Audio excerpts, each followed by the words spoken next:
Israel. Israel tidak pernah mau merebut wilayah Iran, ya. Dia hanya ingin menghancurkan kekuatan musuh, terutama reaktor nuklirnya yang dianggap sangat berbahaya, ya, karena satu bom nuklir Iran itu bisa menghancurkan, melenyapkan Israel. Dan bukan saja Israel, bisa jadi Gaza pun bisa lenyap, West Bank pun juga bisa lenyap, bisa jadi Yordan pun juga bisa lenyap, Mesir pun juga bisa jadi lenyap, ya. Bahkan bisa-bisa ke Turki, Arab Saudi aja mungkin nggak terlalu jauh bisa-bisa lenyap.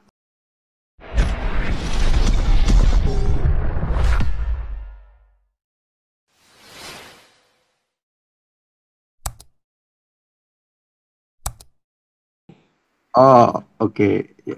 Atau sebelum ompong, oke deh, Oke. aku dulu deh, Ya, aku ya, dulu ya, deh. Pak Ya, Eden silakan, dulu. silakan Pak SK, silakan. Silakan, Siap. silakan. Siap, Kita siap. kasih Aku kasih pikir tadi ini mau ngomong Pak ini. Jam, silakan. Iya, jadi Islam itu ya dia kalau menang ya pasti cuman di dunia maya, Pak. Ya, jauh lah ya kalau di dunia nyata ya udah fakta, udah abis lah ya, udah nggak bakal bisa menang. Kan kita udah ngomong statement berkali-kali. Jangan kata satu Iran, ya, dikerubutin 3 negara, 6 negara, 10 negara, nggak bisa menang-menang, apalagi cuman Iran begitu. Ya, jadi menangnya ya cuman di angan-angan. Ya, ya, jadi memang kita kesian lah ya, sungguh menyedihkan betapa halunya hidup dalam mimpi dan angan-angan saja begitu ya. Jadi ya menang di dunia maya aja lah ya. Kalau fakta jauh. Jadi kalau satu negara bisa dianggap menang di dalam perperangan, pertama adalah dia harus bisa meraih kemenangan itu jika berhasil mencapai tujuan militernya, ya, tujuan militer yang sudah ditetapkan, ya, sebelumnya. Nah, tujuan itu ya bisa aja perang itu merebut wilayahnya, bisa menghancurkan kekuatan musuhnya, bisa juga menggulingkan rejim musuhnya, atau untuk mencapai tujuan politik tertentu, tujuan politik tertentu. Dalam hal merebut wilayah itu bukan tujuan Israel. Israel tidak pernah mau merebut wilayah Iran, ya. Dia hanya ingin menghancurkan kekuatan musuh, terutama reaktor nuklirnya yang dianggap sangat berbahaya, ya, karena satu bom nuklir Iran itu bisa menghancurkan, melenyapkan Israel. Dan bukan saja Israel, bisa jadi Gaza pun bisa lenyap, West Bank pun juga bisa lenyap, bisa jadi Yordan pun juga bisa lenyap, Mesir pun juga bisa jadi lenyap, ya. Bahkan bisa-bisa ke Turki, Arab Saudi aja mungkin nggak terlalu jauh bisa-bisa lenyap begitu. Jadi betapa berbahayanya kekuatan nuklir, dan terutama nuklir Iran, yang dimana setiap hari sejak dia memimpin 79 selalu menggaung-gaungkan, mengkoar-koarkan benci Israel, mati Amerika, ya, death to Israel, death to Jew, death to the Amerika. Bahkan memprovokasi lagi juga negara-negara tetangga Islam-Islam Sunni yang kaya, model Arab Saudi, model Yordan, ya, model Uni Emirat Arab, Kuwait, itu antek-antek Amerika. Monarki-monarkinya harus digulingkan, diajak supaya kelompok seperti Hamas, Hizbullah, Houthi untuk menjatuhkan, dan rakyatnya sendiri di dalam negeri untuk menjatuhkan pemimpin-pemimpin Arab-Arab, negara-negara Timur Tengah yang kaya, yang Sunni itu, ya, karena mereka tahu ini lawan mereka, ya, yang satu mengkafirkan mereka dan mereka juga mengkafirkan kelompok Sunni ini begitu. Tetapi kan bukan soal Sunisianya sebenarnya, tetapi ya memang sejak siapa si Khamenei berkuasa, baru ini ada masalah eh, apa ribut dengan negara-negara Arab yang lain, bahkan juga terhadap Israel. Tetapi sebelum 79, sebelum Republik Iran ini, revolusi Islam ini yang digulingkan oleh siapa namanya, didirikan oleh si Khamenei ini, nggak ada apa-apanya dulu, damai-damai saja, ya. Bangsa ini begitu damai dan Israel begitu senang, begitu juga bersahabat baik dengan Iran, ya, karena dia tahu di sana nabi-nabi yang ada di Taurat maupun di Alkitab, ya, di kitab mereka itu semuanya juga pernah tinggal di Persia, ya. Daniel pun mati di Persia, kuburannya. Kores semua, Esther pernah hidup di sana yang tercatat di kitab mereka. Dan mereka merasa selama ini bagus ya dari zaman dulu hubungannya begitu. Tetapi semenjak dipegang oleh Republik Islam ini, waduh, mimpinya selalu maunya bermusuhan dan membinasakan Israel. Jadi betapa berbahayanya. Jadi tujuan pertama sudah tercapai, bahwa tujuan militernya menghancurkan kekuatan musuh, terutama fasilitas nuklirnya. Fasilitas nuklirnya udah pasti hancur itu, ya. Walaupun mau dibawa kabur pengayaan uraniumnya, tapi nggak ada fasilitas untuk eh, memperkayanya lagi. Itu memperkaya itu ya seperti kita infokan kemarin, bahwa perlu eh, apa sumber listrik, sumber air, limbah, ya, dan mesin-mesin untuk mengubahnya dari 238 ke 235, karena hanya 0,7% dari uranium jenis 238 yang berkontainer-kontainer dibeli, dikayakan ke 0,7, dan prosesnya pun susah, mesti bertahun-tahun. Dan untuk membangunnya lagi perlu ribuan triliun, ya. Dan ini uangnya habis begitu saja dalam hitungan satu malam serangan Israel, habis. Belum lagi ditambah lagi yang kemarin dengan GBU-nya 57-nya Amerika. Itu udah nggak bisa lagi dibangun fasilitasnya itu. Mungkin kalau mau dibangun paling cepat juga 10 tahun, 20 tahun. Ya, dan perlu ribuan triliun. Udah, saya rasa udah habis itu. Dan itu udah tercapai oleh Trump. Udah dengan meyakinkan, tujuan dia juga menyerang dengan cepat, sekilas, ya, dalam serangan berapa menit doang, ya, mungkin cuma 20 menit, 25 menit dia masuk di situ, balik lagi, tiga-tiganya dia lihat udah beres. Nathan, Fordo sama apa satu lagi tuh, udah beres, ya udah cukup itu, ya. Yang lainnya udah dihabisin juga, kecuali ada satu, ya, yang mungkin di situ ada 200 ahli nuklirnya Rusia juga mungkin di situ, gitu. Nah, itu belum tahu, ya. Nah, jadi udah habis itu sebenarnya, udah habis, udah beres, ya kan? Dan belum lagi ahli nuklirnya juga udah dihabisin, hampir berapa tuh, ya, 15 mungkin, belum lagi jenderal-jenderalnya, komando-komando tertingginya udah habis. Itu sebenarnya udah tercapai. Fasilitas nuklirnya, senjata persenjataannya pun, ya, termasuk rudal-rudalnya udah dihabisin juga, udah banyak, mungkin minimal sekarang saya rasa udah tinggal paling banyak 10, 20, 30% lagi, ya, setelah dipakai juga mungkin 500 sampai 700 rudal termasuk hipersonik untuk menyerang Israel maupun beberapa termasuk yang kemarin ke Qatar. Ya, saya rasa udah tinggal nggak banyak, ya. Jadi kalau dipakai nyerang 200 300, ya hitungan 2 3 hari juga udah habis, dia nggak punya lagi, ya. Jadi sudah tercapai itu satu. Kedua, secara operasional juga itu sangat berhasil sekali, lewat taktik, lewat strategi militernya, ya, itu keberhasilan untuk merebut setiap kemenangan secara strategis, posisi-posisi strategis untuk menghancurkan kekuatan musuh, ya. Tapi musuh benar-benar dihancurkan dari 700 titik itu, ya, di hari berapa, ya, dalam waktu itu seminggu aja Itu udah berapa banyak, hampir 100 lebih sudah hancur itu pergudangan, perkantoran militer, perumahan, apartemen jenderal-jenderalnya, ya, yang alih-alih strategisnya, ya, sampai gudang persenjataannya, ya, termasuk mungkin helikopternya, pesawatnya, ya, pesawat-pesawat yang memang juga udah eh, kalah jauh ya dengan apa?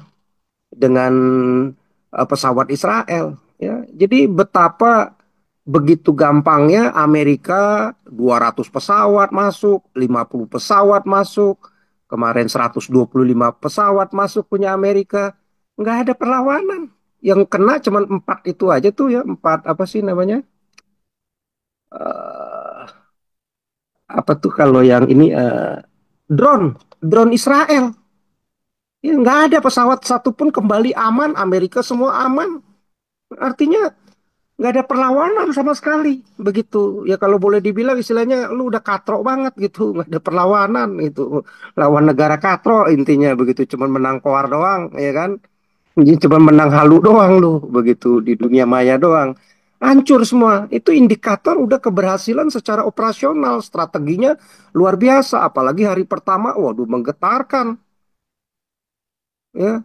Kalau bikin jenderal, ya, jenderal nomor satunya, jenderal nomor duanya, jenderal nomor tiganya sampai ke 30-nya mati di negerinya sendiri di hari pertama lagi, mati berapa puluh, enam ya yang hari pertama dengan apa alih strateginya, lalu disusul lagi termasuk binnya, kasalnya, kasaunya, kopassusnya, ya, wakilnya kena juga, bahkan udah diganti baru lagi, dihajar lagi, mati juga.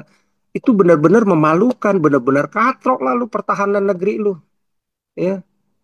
Cuman menang-menang koar aja sama kayak Hamas lu, ya kan? Cuman menang-menang koar, menang-menang, wah menang, menang, menang, menang. Ya, menang katrok lah ya, ya nggak apa-apa lah itu memang kalau untuk pengamat-pengamat katrok, ya kan? Eh, umat-umat katrok, ya oke-oke aja lah, kita terima lah begitu kan. Nah, jadi itu belum lagi kerugian. Kalau kita lihat kerugian, kekuatan dan kerugian kemenangan militer, ya, dialami kedua belah pihak, begitu ya, dalam menghancurkan kekuatan musuh dan kerugian minimal yang diraih oleh Israel. Nah, itu bisa dilihat, itu faktor ketiga. Seberapa sih yang yang dialami kerugian oleh Israel? Kerugian Israel ya mungkin ada beberapa bangunan kayak kemarin sekolah, pinggir-pinggir apa tuh jendela-jendelanya karena kena getarannya kencang begitu kan, eh, jatuh. Terus tembok-temboknya mungkin pinggir-pinggir jatuh, tetapi apakah rubuh satu gedung itu karena benar-benar kena? Enggak. Terus saya lihat dari beberapa video nggak ada yang sampai hancur rubuh begitu seperti kayak di Gaza atau di Iran begitu ya, hancur meledak besar sekali, habis begitu pegunungan segala macam ya. Nggak ada. Ya, kecuali yang disasar cuman rumah-rumah jenderal, kalau di apartemen ya nggak dirubuhkan, paling cuma beberapa kamar dengan rudal terbatas begitu ya, bisa jadi cuman pakai drone itu. Nah, minimal kecil ya, ada kematian ya, mungkin sekitar berapa, mungkin 25, 28, 30. Ah, saya nggak ikutin lagi tuh beritanya ya, tapi yang saya dengar terakhir kalau ini kan jadi hampir 600 ya. Ya kita nggak ngarepin orang mati begitu ya, siapapun kita nggak mengharapi ada kematian, satupun nyawa itu sangat berharga, tetapi ya inilah yang dihasilkan kalau perang. Dan Israel nggak pernah mau memulai untuk perang, untuk menyerang kalau enggak dipaksa. Ya karena Iran ini semenjak di Khamenei ya kerjanya tiap hari mati Israel, kami habisin, kami binasakan segala macam, trek-treknya cuman begitu doang, koar tiap hari begitu kan, dan selalu mendanai, membiayai Hamas untuk menyerang, nggak berani face to face. Nah, akhirnya dilihatlah ini kalau juga nggak ada reaktor nuklirnya kemarin, pengayaan uraniumnya yang dia bilang 60 akan mencapai 90% juga mungkin akan baik-baik aja nggak diserang. Dan Israel juga nggak ada kepentingan untuk mengganti Khamenei itu dengan rejim yang baru sebenarnya. Ya itu urusan dalam negeri. Mungkin Trump juga nggak mau gitu. ya biarin aja itu dalam negeri kalau memang mau ganti ya hajar begitu. Tetapi tujuan pertama ya menghabisi fasilitas nuklirnya ya. Lu mau punya hipersonik 10 20 nggak ada problem kita hadapi, tapi begitu nuklir satu itu bahaya buat kami gitu ya. Nah, jadi keempat ya faktor kemenangan ya keberlanjutan. Apakah peperangan ini berlanjut terus ya? Uh, yang satu mungkin dalam mempertahankan wilayah ya. Iran berhasil nggak untuk mempertahankan wilayah yang direbut. Tetapi kan tujuannya memang Israel tidak untuk merebut wilayahnya si Iran. Dia hanya ingin masuk untuk menghancurkan fasilitas nuklirnya Iran. Ya. Kelima ya dampak politik. Dampak politiknya seperti apa yang dihasilkan? Ya, ya kalau untuk kadrun-kadrun pasti senang. Tetapi akhirnya dunia juga melihat dan ahli-ahli strategi militer juga akan melihat, wow, Israel gile nih. Negara kecil ya 9 juta, 2 jutanya Islam di situ ya yang muslim, tetapi ada mungkin 6 jutaan Yahudi, sisanya campuran ya dari eh, migran-migran yang datang akhirnya jadi warga negara sana. Nah, tetapi ini punya kekuatan yang luar biasa. Strategi perangnya, apalagi kalau yang di hari pertama itu, wih, dahsyat begitu ya. 200 pesawat itu nggak bisa dideteksi. Wah, itu dahsyat begitu. Tahu-tahu di hari pertama begitu sontak mati semua 6 jenderalnya. Kaget lah orang begitu. Itu benar-benar memalukan ya. Jenderal bisa mati di hari pertama, belum perang apa-apa, begitu belum perang dimulai udah habis begitu. Itu kan memalukan militernya Iran, ya. Nah, jadi mau ngomong apa? Mau ya kalau perspektifnya kadrun-kadrun yang katro ya nggak heran lah di negeri katro ya, di negeri katro ya, di negeri Konoha ya begitulah ya. Ya kelasnya ya menangnya di dunia maya, di dunia nyatanya ya hancur, hancur lah udah. Ya. Ya, tetapi itu pun terbatas. Jadi perang 12 hari ini Trump ya dia merasa udah habis, udah tujuan kita udah tercapai, ya udah nggak usah. Istilahnya lu udah dibogemin, ya udahlah kalau kita iniin lagi dia tambah dendam lagi. Ya udah kasih ini aja. Tapi kan dia akhirnya lewat pelajaran ini mungkin ya kita berharap Iran bisa berubah ya, udah nggak mau melanjutkan lagi fasilitas nuklirnya ya udah susah udah 10 20 tahun ini ya umurnya si Khamenei juga udah 86 sebentar lagi udah mesti digantikan dan kita berharap saja ada pergantian kalau dari kita karena kita memang melihat ini mulai yang haus darah ya yang haus kekuasaan ya kelihatannya mukanya apa mukanya unyu-unyu tetapi hati dan pikirannya ya itu penuh dengan kejahatan begitu ya. Jadi kejahatannya Iran ini justru jauh lebih kacau lagi gitu. Berapa banyak korban dari Iran lewat Houthi di Yaman berapa juta itu harus mengungsi dan mati. Berapa juta dari strategi Iran untuk memainkan pionnya di Hamas itu berapa juta orang pengungsi di Palestina gara-gara eh, apa ambisi Khamenei untuk menjadi orang nomor satu di Timur Tengah untuk berkuasa. Betapa banyak mati itu juga dan mengungsi di Lebanon dengan Hizbullahnya. Ya, itu ambisi Iran semua. Belum lagi waktu perang Iran dengan Irak. Ya, ya semenjak berkuasa langsung perang itu. Ya, nah jadi betapa kalau orang-orang Islam ngerti ya tentang fakta dan sejarah, informasi yang sesungguhnya, ya ini sebenarnya si Khamenei ini yang mesti dikutukin. Nah, beruntunglah negara-negara Arab yang kaya ya seperti Arab Saudi, Uni Emirat Arab yang sekolahnya lumayan sekarang, bahasa Inggrisnya juga udah mulai bagus ya, yang kuliah-kuliah di sana. Rata-rata menteri-menteri pejabat-pejabatnya termasuk MBS kan bagus ya bahasa Inggrisnya. Menteri-menterinya juga bagus rata-rata ya, kebanyakan sekolah di luar juga. Akhirnya mata mereka terbuka lah ya, siapa yang sesungguhnya setannya.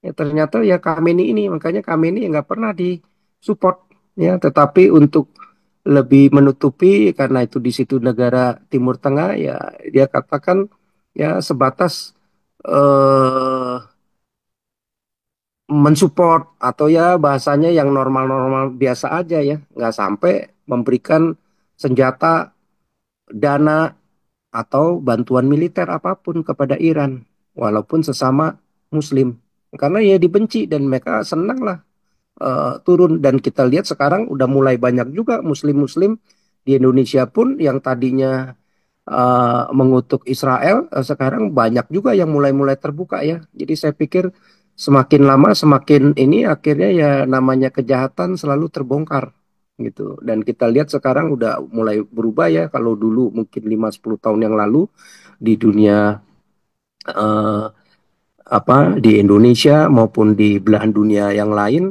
eh, kita nggak terlalu tahu banyak berita-berita ini, tetapi semenjak internet orang sekarang jauh lebih terbuka dan akhirnya berani ya untuk mengkondem semua para teroris-teroris biadab ini, terutama yang dari Khamenei. Dan kita berharap memang nih Khamenei rejimnya berganti, mestinya ke sekuler, Timur Tengah pasti jauh lebih damai dan aman karena suka membodohi dan memprovokasi muslim-muslim yang memang katro-katro dan oon-oon gitu. Oke, Pak Paul, itu aja. Thank you. Ompong, penutup ompong.